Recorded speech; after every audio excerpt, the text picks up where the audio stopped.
Ready for Travis Hunter, Keefe? Oh, I've been ready for Travis Hunter, Jones. I'm very pro Travis Hunter. How about that? Yeah. Might just drop right into their lap, according to Phil Perry. Whew, I would sprint to the podium. You know how there's always 10 minutes remaining? It'd be like 9:59. I'd be like, Travis Hunter, please. So I got to tell you, and maybe this is just the fantasy football in me. Yeah. I think that's a power move. I think more teams should do that. Absolutely. Just get who your guy We're is. so Just go sure. do it. Yeah. Not like, they'll sit around. Maybe somebody will call for a trade. Why do you need a trade? We'll take a call. Sprint. I'd be like waiting. Is it the Giants at 3? I'd be like watching their war room, just keeping my eye on them. And then as soon as they get up, you get up. Yeah. And you're just like, all right, if it's not Travis Hunter, that's what we're taking. We know what we're now, doing. if they take Hunter, you got to spin back around to your war room and be like, all right, guys, let's get back to work. We are taking calls. We're going to get back to work. That's a power move. I think Travis Hunter could fill 2 needs. They need a second corner, right? Christian Gonzalez is great. We like Christian Gonzalez, friend of the show. Mm-hmm. Big time friend. Second corner, really important. Receiver, very important.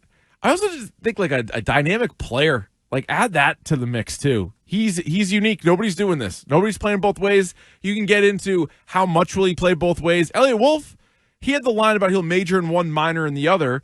But other guys in the past, I wouldn't even say like Deion Sanders minored or Charles Woodson minored or Champ Bailey minored or hell, our guy Marcus Jones. Marcus Jones, I think some of us wish he would minor in offense, but the coaches didn't even know that he played offense. If they knew he did it, maybe they could. If they minored in scouting their own players, then he could have minored in offense. Like if there's 60 offensive plays in a game, what do you think a number would be that you would qualify that as a minor? 20? Yeah, something like that. Okay, like that's a good place to start. Yeah. And then if he's playing 50 on defense or whatever, like let's go. Because I think he can do it. You know, it's one of these things where, similar to Shohei Ohtani, it's like guys have been told for so long that they can't do it that they just don't. And they stop and they pick one position or they pick one kind of skill and they spend all their time on it, and that's what they do. The fact that he played the entire game all season for Colorado, major D1 football, leads me to believe I think he could do it in the NFL as well. So I think he is a fascinating prospect. We talked about this yesterday, Keefe. If 2 quarterbacks go in the top 3, and Phil's saying that's the buzz, Schefter has echoed that, I think there's a good chance Cam Ward is going 1 or 2. Quarterbacks tend to go highly. Shedeur Sanders, I think, has a good chance of going in the top 3, either to the Browns or the Giants. I think it happens. Quarterbacks always get pushed up, and if we're talking about there's a chance in February that it happens, it's almost a guarantee in April. I was skeptical of it. Okay. And then, because I forget who it was in Tennessee. Chad Brinker, I think his name is, came out and said, we're not going to pass on an elite guy if he's there. And I was like, crap. Yeah, but that's, I think, good talk. Because then you're also like hyping up the guy that you draft because you're like, he's a generational player. Are the Titans, Browns, and Giants all going to pass on quarterbacks? They all need them. They all need them. So I don't think so. I think there's a good chance to go in the top 3, which means you're getting Abdul Carter or Darth Vader. You're getting Travis Hunter. He's in the back of the tank right now.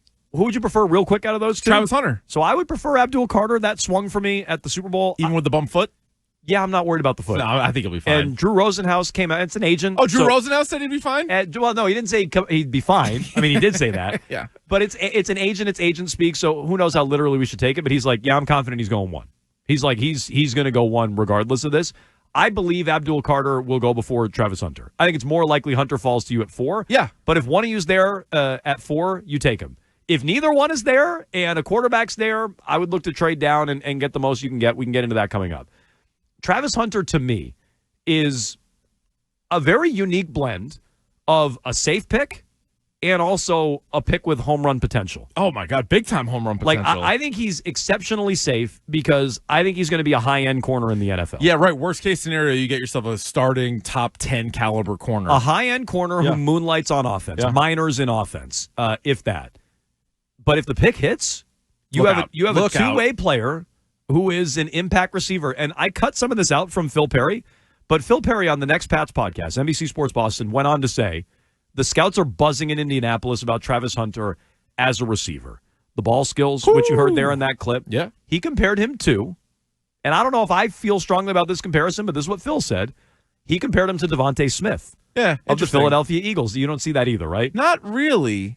Although Devontae Smith had one of the best receiver seasons in the history of college football a couple of years ago, and he's still he's like a really good pro. Yep. I think he might be a notch down from like a true number 1, but he's really, really good. So Devonta Smith has been the comp for the top 2 wide receivers in this class. He's also the comp for Tedero McMillan. Is he? The Slim Reaper? He's like, we had a caller a couple months Isn't ago. McMillan? He's like 6'5", twice his 206. size. I was going to say McMillan's giant. Who's comparing? These are terrible. No offense, Phil. I love Phil Perry. I don't like that comparison either. But I think if you blended Jalen Waddle with Devontae Smith, because I think now Smith's really good, and maybe we undersell his athleticism because he's like a little dude. But like, who are you more likely to throw like a quick screen to and watch him run 50 yards? Smith or Hunter? Like, I feel like Travis Hunter's going to do that more. Like a quick pass, and then he makes one guy miss and then takes off. But Smith's really good. I mean, if you're getting Travis Smith or Devontae Smith, that's good. But I think you could even go higher than that. Devontae Smith is a super high level number 2 wide receiver right now in the NFL. Maybe he'd be a 1 without A.J. Brown. But right now he is a super high level number 2 receiver, maybe a low level number 1. If that's the comp for Travis Hunter, not even play style, but that's what he is. He's a high level 2 and a low level 1. You'll take that all day long. Yeah. And my big takeaway from Phil is, again, the scouts in Indy think he can play receiver. So I think he's very safe as a corner. I disagree with the Twitch chat. Well, I agree with one thing. Well, people hate Travis Hunter around here for some reason. Well, I shouldn't say people do, but there's definitely a vocal minority on the text line and occasionally on Twitch that are just like, you don't want him. He's not good at either position. I'm like, I just don't see that. So I am skeptical if he is an NFL wide receiver, but Phil is telling me the scouts are disagreeing, and I guess I should bend the knee to them. They know what they're talking about. I don't. I'm skeptical he's an NFL receiver. I have no question he's an NFL corner. But the Twitch chat, one thing I agree with, I think this is Dark and Stormy Nights who wrote this. It scrolled by. Forgive me if I am miscrediting. Shout out. Jones is on hashtag Team Feet. I'm a big foot guy when it comes to quarterbacks. You and Rex? Yeah, I think exactly. Quentin Tarantino? Exactly. I think the accuracy of a quarterback is overrated. I want their movement and their ability to move. Hashtag Team Feet. Yeah, then you love Joe Milton. I'm not worried about the foot injury to Abdul Carter. That's a weird look for hashtag Team Feet. That is. Number 1. Let me get a quick picture of those real quick. Those tootsers? Let me see those feet real quick, Abdul. Let me see those puppies. Number 2, the point about the roster has so many holes. Why would you waste one on a corner? I think you need a second corner. I think you do. This guy can fill 2 of them. It's 2 for the price of 1, for God's sake. It's literally the best player to fill as many holes as possible on the roster. And also, I think like for those that really wanted like a million picks, I think that ship kind of sailed in my mind when you stupidly won the last game of the regular season. Because if you're the number 1 pick, I could see there, as much as I love Travis Hunter, saying, let's hold the number 1 pick hostage and get as many picks in this draft and the next draft as possible. That goes back to, filling as many needs as possible. But when you're picking 4th, you're not going to get the king's ransom that you might have gotten for the first pick. So if a player like Travis Hunter's just there at 4, I'm sprinting up to the podium and taking him. And it sounds like, again, the buzz from Phil Perry is that he's going to be there at 4. So would you take him? What should you do if it goes Abdul Carter and the 2 quarterbacks in whatever order, and Travis Hunter is on the clock at 4? Are you taking him? Are you trading the pick and moving down? Are you taking someone else? 617-779-7937. And more importantly, what do you do with him if he comes to the NFL? Do you have him focus on one side of the football? Do you want him to play on both sides of the football? Again, 617-779-7937. That's your text number as well. You can interact Twitter and Instagram at Jones and Keefe. Final day of the Jones and Keefe Combine. Yeah. It was a vortex huck in a goose poop covered field. Yeah, so we didn't think too strongly on the location. There were more geese and a few, I don't want to say stray dogs because they were with their owners. They were unleashed dogs. But there were some dogs looking to chew on the vortex. Correct. And there was way more geese than I bargained for. Tons of geese there. So there's a field like across the street from here, and that's where we decided to huck the vortex. Should we have gone to like BC or like a real field? Probably. Maybe. Probably. Whatever. But this is year 1 of the Jones and Keefe Combine. So it was just the long toss. The final day. Although I'm open for another week of Combine, if you guys I can see why you would be. Okay. But I will spoil this and say not such a hot event for your guy, Jones. We'll get to that coming up at 11:45. Keep an eye out on it on social media at Jones and Keefe. You can watch twitch.tv/Boston WEEI. Watch there, chat there. Always a healthy chat going on twitch.com.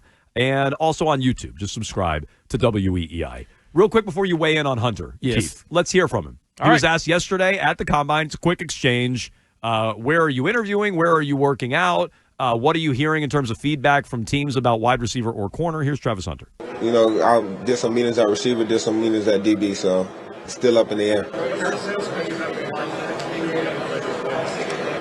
They say nobody has ever done it for real the way I do it, but I tell them that I'm just different. I'm a different person.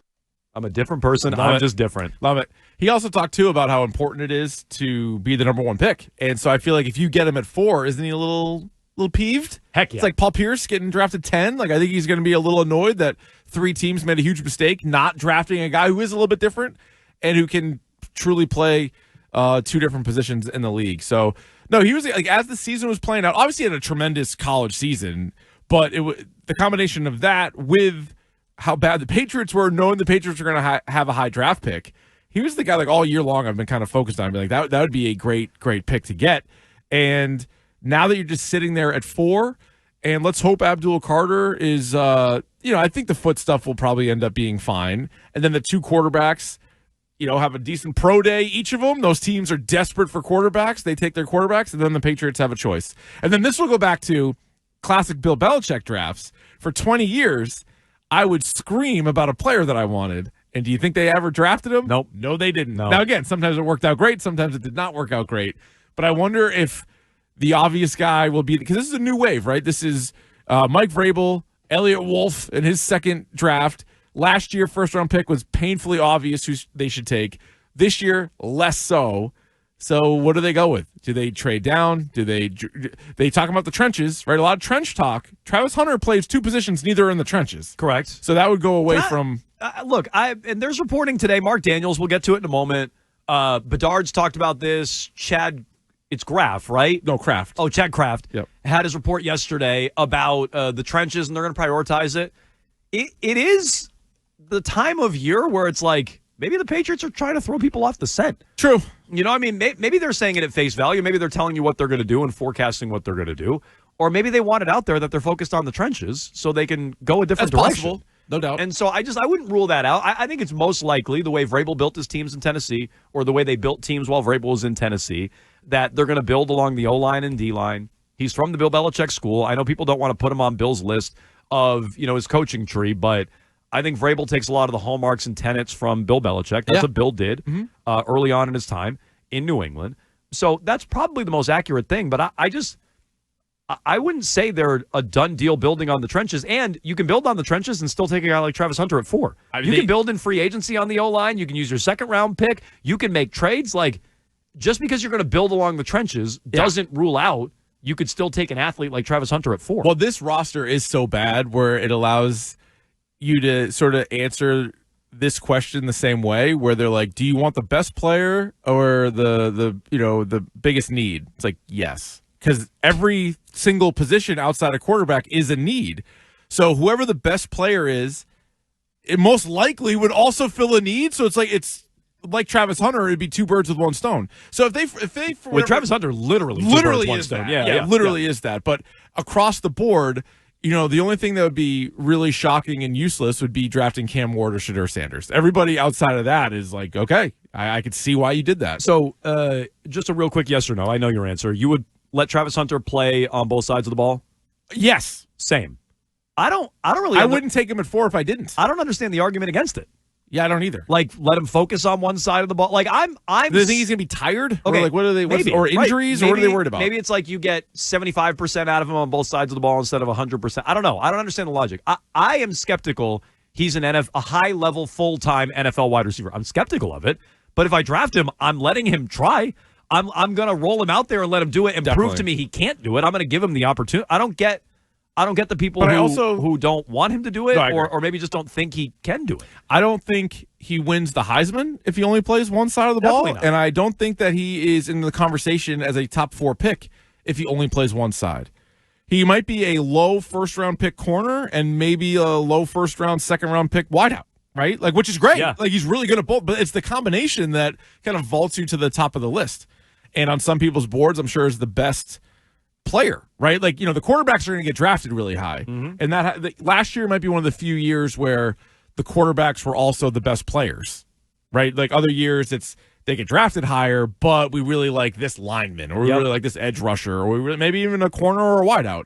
But this year, it seems like Travis Hunter is, because you put that whole combination together, he's the best prospect. Okay, so you can jump in here, 617-779-7937. If you don't like Travis Hunter, can you explain to me why? And if you don't want him playing on both sides of the football, can you explain to me why? I don't get that crowd. If Hunter's there at 4, and it sounds like he might be, I'm with Keefe. I'm running up to the podium. I'm taking him. First of all, it's a power move. And second of all, it's a highly coveted blue chip player. I think there's 2 in the draft. I want one of them. I would take Travis Hunter. I don't know that he's an NFL wide receiver, but I would be happy to let him prove me wrong. Sure. And play him borderline full-time at that spot. So you can jump in here, 617-779-7937. Some reporting this morning, Keith, if you want it. I like reporting. Mark Daniels, Mass Live. The Patriots will be dogged in attempting to fix their offensive line. That's not the dog sniffing around at our Vortex earlier today. Talking about Dogman in theaters now? My son saw that. I don't Did he like it? I don't think he loved it. No, he didn't. Yeah, it's not really big in our house. So. Patriots will also be dogged in attempting to fix their offensive line. They'll look to upgrade both tackle spots this spring and add at least one guard. The top name to watch, left tackle Ronnie Stanley. If the Ravens Pro Bowler hits the open market, New England's expected to have serious interest. But what if he doesn't? Talent evaluators aren't as high on the second tier, such as Cam Robinson, Alaric Jackson. I saw an interesting note on him yesterday. Short arms, apparently. Tiny little arms. Under 33-inch arms. Tyrannosaurus Rex of humans. Giardi had that. It's like everybody's freaking out about Will Campbell. This guy's an NFL tackle, and he's got under 33-inch arms. I thought it was a fair point. Little arms. Baltimore guard Patrick McCurry. Sure. He played every position on the O-line for New England, is also in the mix. Okay? So that's their plan to build along the trenches. There's also this. Their plan at wide receiver, Mark Daniels, Mass Live. In free agency, the Patriots are viewed as T. Higgins. Wait a minute. Chris Godwin. Hold on. Or bust. Gross. Per a source with knowledge of their thinking. Or nice. That's looking like a bust at this point. Nice. With both star wideouts expected to stay with their current teams. Yet. So that feels like he's expected. They're both expected to stay with their teams. I know you're skeptical of that with T. Higgins in Cincinnati. Yeah, I think Higgins is gone. San Francisco's Deebo Samuel not viewed as a good fit in Josh McDaniels' system, according to an industry source. Great, another good reason to bring him in. If Seattle wide receiver DK Metcalf is dealt, people around the league believe it'll be to Vegas. Look out. To reunite with Pete Carroll. Yeah, Pete can pop his top again. Brady could bring in DK Metcalf and Matt Stafford. Yeah, Brady's got a wagon going there. Good job not bringing in Brady, Robert Kraft.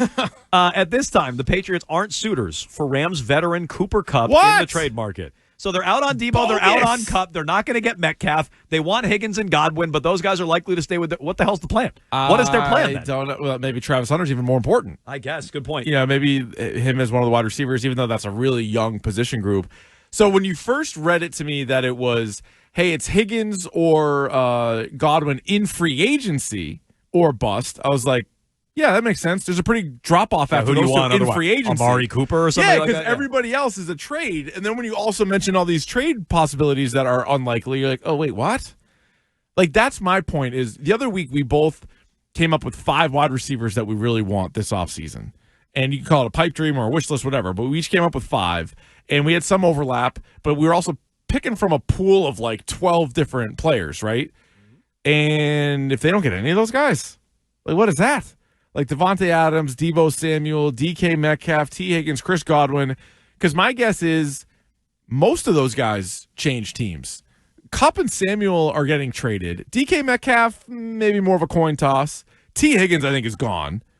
Chris Godwin, I guess maybe a coin toss, right? I don't know if he wants to stay in Tampa. It's the only place he's played. They pushed back the deadline on him to make a decision with guaranteed money, so maybe he is going to stay in Tampa. But that's a tough. You better go overboard on the offensive and defensive line then if you miss out on all those receivers. Okay. The only name, and you just mentioned it, Keith, the only name on our lists in terms of NFL receivers, not rookie receivers, that wasn't ruled out there by Mark Daniels is Devontae Adams. Okay. Now, probably will also go to the Raiders. Adams is probably going to go wherever Aaron Rodgers goes. If he goes to the Rams, I saw there was a chance that Rodgers could bring him to. Imagine if Rodgers and Adams go to the Rams, Stafford and Metcalf are on the Raiders, and the Patriots are like, we don't need any receivers. We're building along the trenches. We got Jalen Polk. We want Mason Graham and Cam Robinson. I would take their off seasons over this one.